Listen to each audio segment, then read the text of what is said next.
عیسائی ہو یا مسلم ہو، میرا فارمولا ہے قرآن کی آیت کے اوپر، جسے میں کہتا ہوں ماسٹر کی، سارے تالوں کو کھولنے والی چابی۔ میں کہتا ہوں کم از کم آپ اتنا مانو کہ باقی مذہبی کتاب صحیح ہے کہ نہیں اسے چھوڑ دو۔ آپ کم از کم اتنا مانو کہ ایک کتاب تو صحیح ہوگی، ایک کتاب تو کم از کم صحیح ہوگی، تو ہندو کہیں گا مجھے یہ ماننے میں کوئی اعتراض نہیں، باقی بائبل صحیح ہے کہ نہیں، قرآن صحیح ہے کہ نہیں چھوڑ دو، میری ویدا تو صحیح ہے۔ وہی چیز اگر عیسائی کہیں گا باقی کتاب صحیح ہے کہ نہیں چھوڑ دو، کم از کم ایک کتاب تو صحیح ہے، وہ کہیں گا ہاں بھائی میری بائبل صحیح ہے، اللہ کی کتاب ہے، کہ وہ خوش۔ مسلمان کہیں گے باقی مذہب کی کتاب صحیح ہے کہ نہیں چھوڑ دو، میرا قرآن تو صحیح ہے۔ تو اس بات کو ماننے کے لیے کوئی بھی اعتراض نہیں کرے گا، کوئی بھی مذہب کا ماننے والا یہ اعتراض نہیں کرے گا کم از کم ایک کتاب تو صحیح ہے 100%، تو ہر مذہب والا سوچے گا کہ میری کتاب صحیح ہے۔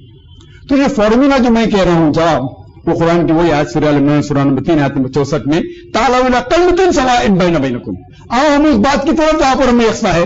تو میں یہ کہتا ہوں کہ جو سارے مذہب میں، عیسائی مذہب، ہندو مذہب، اسلام مذہب میں جو یکساں ہے وہ چیز کے اوپر عمل کرو، باقی چیز چھوڑ دو۔ کم از کم شروعات میں باقی چیز صحیح ہے غلط وہ بعد میں سوچیں گے، کم از کم وہ چیز جو یکساں ہے اس کے اوپر تو عمل کرو۔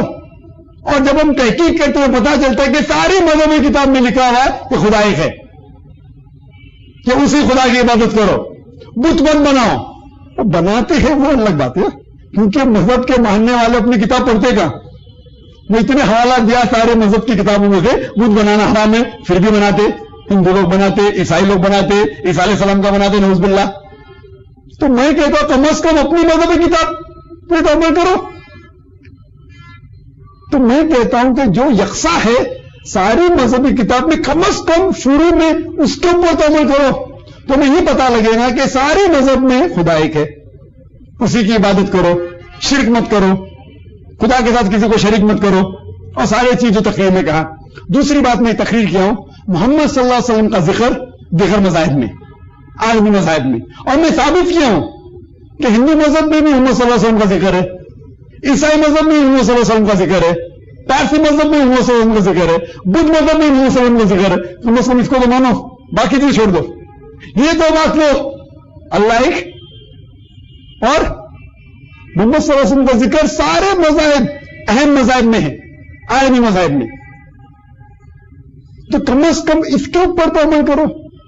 افسوس کی بات ہے کہ لوگ اپنی خود کی مذہب کی کتاب نہیں پڑھتے، اور جو لوگ مذہب کے ٹھیکیدار ہے، دھرم ادھیکاری لوگ جو ہے، وہ مذہب کو ایک مدعا بناتے ہیں ووٹ بینک کے لیے۔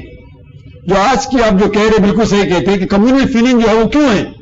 کیونکہ وہ پالیٹیشین لوگ جو پرابلم کرتے اپنے ووٹ کے لیے جھگڑے فساد کرتے تاکہ اسے ووٹ بینک ملے، اکثر 100% میں تو اکثر کہہ سکتے 90% کہو 90% کہو، میں آپ کو چھوڑتا ہوں، لیکن اکثر پالیٹیشین لوگ آپ دیکھیں گے ہمارا دیش جو ہندوستان ہے وہ سب سے ساری دنیا میں جس میں سب سے زیادہ کمیونل رائٹ مذہب کے بنیاد کے اوپر جو فساد ہوتے ہیں، جھگڑے فساد، نمبر 1 پہ شہر دیش آتا ہے ہندوستان۔ کیوں؟ کیونکہ مذہب کے ذریعے سے لوگ فائدہ اٹھا کے جھگڑا فساد پیدا کرتے۔ اگر ایک جگہ ہے جہاں جھوپڑ پٹی ہے بلڈنگ بنانے کا، کیا کرو؟ مذہب کے نام پہ دنگا فساد کرو، جھوپڑوں کو جلا دو، وہاں 5 اسٹار ہوٹل آ گیا۔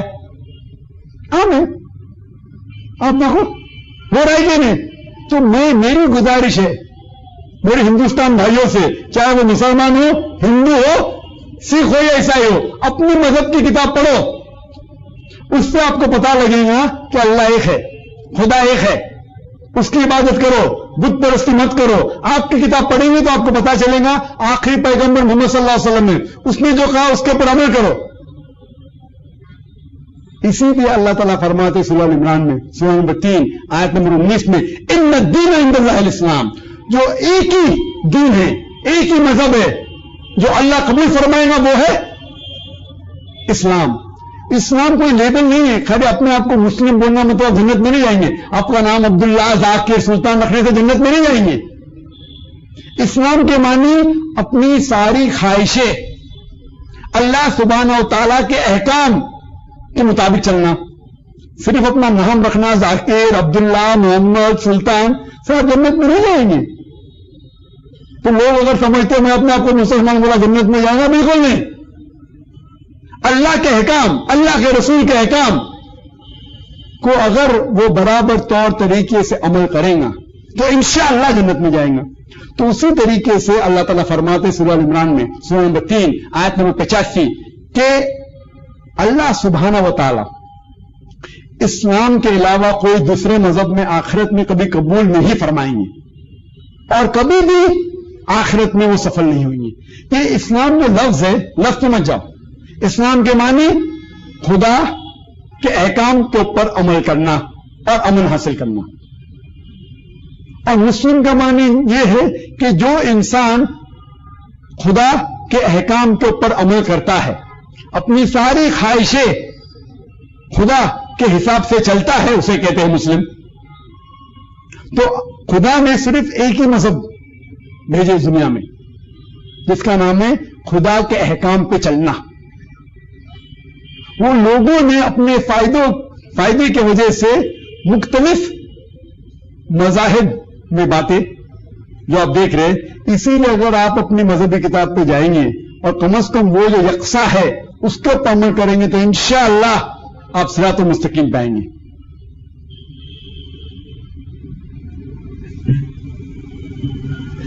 وہاں پر ایک پیچھے کے مائک پر ایک غیر مسلم بھائی موجود ہیں، تو میں ان سے درخواست کروں گا کہ اپنا نام اور پروفیشن بتائیں اور سوال کریں. ہلو، ہاں، میرا نام اسد اللہ سنہا ہے. میں 2 سال پہلے ایمان لایا ہوں. میرا ایک سوال ہے حضرت سے کہ میں بہت سے علماء سے بھی سنا ہوں کہ جس مجلس میں نبی پاک کا درود شریف نہیں پڑھا گیا ہو اس مجلس اللہ کے سمیت مکمل نہیں ہوا. کیا یہ بات، کیا یہ تو صحیح ہے کہ جس مجلس میں اگر نبی پاک کا پر درود نہیں پڑھا جائے اس مکمل تو نہیں ہوا؟ تو اور ہے کہ اللہ تعالیٰ فرماتا ہے کہ میں اور میرے فرشتے جو ہوں اللہ پر درود بھیجتے ہیں، اے ایمان والے تم بھی. اللہ سوال جو ہے وہ عنوان پر نہیں ہے اور یہ سوال فقہ اور مسائل میں ہے، تو آپ مسلمان بھی ہیں تو اس لیے یہ سوال الاؤ نہیں کیا جائے گا. اگر اور کوئی سوال ہے تو کر سکتے ہیں، اگر وہاں پہ کوئی غیر مسلم ہے تو کر سکتا ہے، یا پھر یہاں پر ہم جو غیر مسلم بھائی موجود ہیں ان سے درخواست کریں گے کہ وہ آئیں اور سوال کریں. میرا نام پنکج سنگھ ہے، میں بزنس مین ہوں.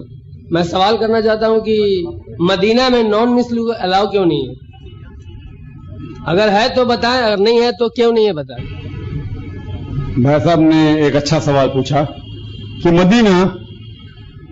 مدینہ شہر ہے، وہاں غیر مسلم کو جانے کی اجازت کیوں نہیں، مکہ میں بھی نہیں. تو یہ دونوں جو حرمین ہیں مکہ اور مدینہ، وہاں غیر مسلمانوں کو جانے کی اجازت کیوں نہیں؟ جیسے کہ آپ جانتے ہیں کہ اسلام مذہب ساری انسانیت کے لیے ہے، تو غیر مسلم کو مکہ مدینے میں آنے کی اجازت کیوں نہیں؟ اس کی وجہ ہے کیونکہ یہ قرآن شریف میں لکھا ہوا ہے کہ آج کی تاریخ کے بعد غیر مسلم کو آنے مت دو. کیوں؟ اس کی وجہ کیا ہے؟ اس کی وجہ ہے کہ ہر دیش میں کوئی نہ کوئی علاقہ ہوتا ہے جسے کہتے ہیں کینٹونمنٹ ایریا یا ملٹری ایریا. وہاں اس دیش کا ناگرک، ہر ناگرک نہیں جا سکتا، اسے کہتے ہیں کینٹونمنٹ ایریا، ملٹری ایریا. صرف وہ ناگرک جو دیش کو بچانے کے لیے اپنی جان دینے کو تیار ہے، وہ ناگرک کو اس کینٹونمنٹ ایریا میں جانے کی اجازت ہے. مثال کے طور پہ پونا میں کینٹونمنٹ ایریا ہے، بمبے میں ہے، یہاں کلکتہ میں ہے کہ نہیں پتا نہیں مجھے. کینٹونمنٹ ایریا یا صرف ملٹری لوگوں کو جانے کی اجازت ہے، یا وہ ناگرک جو دیش کے لیے مر مٹنے کو تیار ہے. میں کہوں گا کہ میں انڈین سٹیزن ہوں، میں انڈین ہوں، ہندوستانی ہوں، جانے دو، ممنوع، الاؤڈ نہیں. اسی طریقے سے مکہ اور مدینہ اسلام کا میرے حساب سے کینٹونمنٹ ایریا ہے. صرف وہ انسان جو اس مذہب کے لیے مر مٹنے کو تیار ہے ان کو اجازت ہے.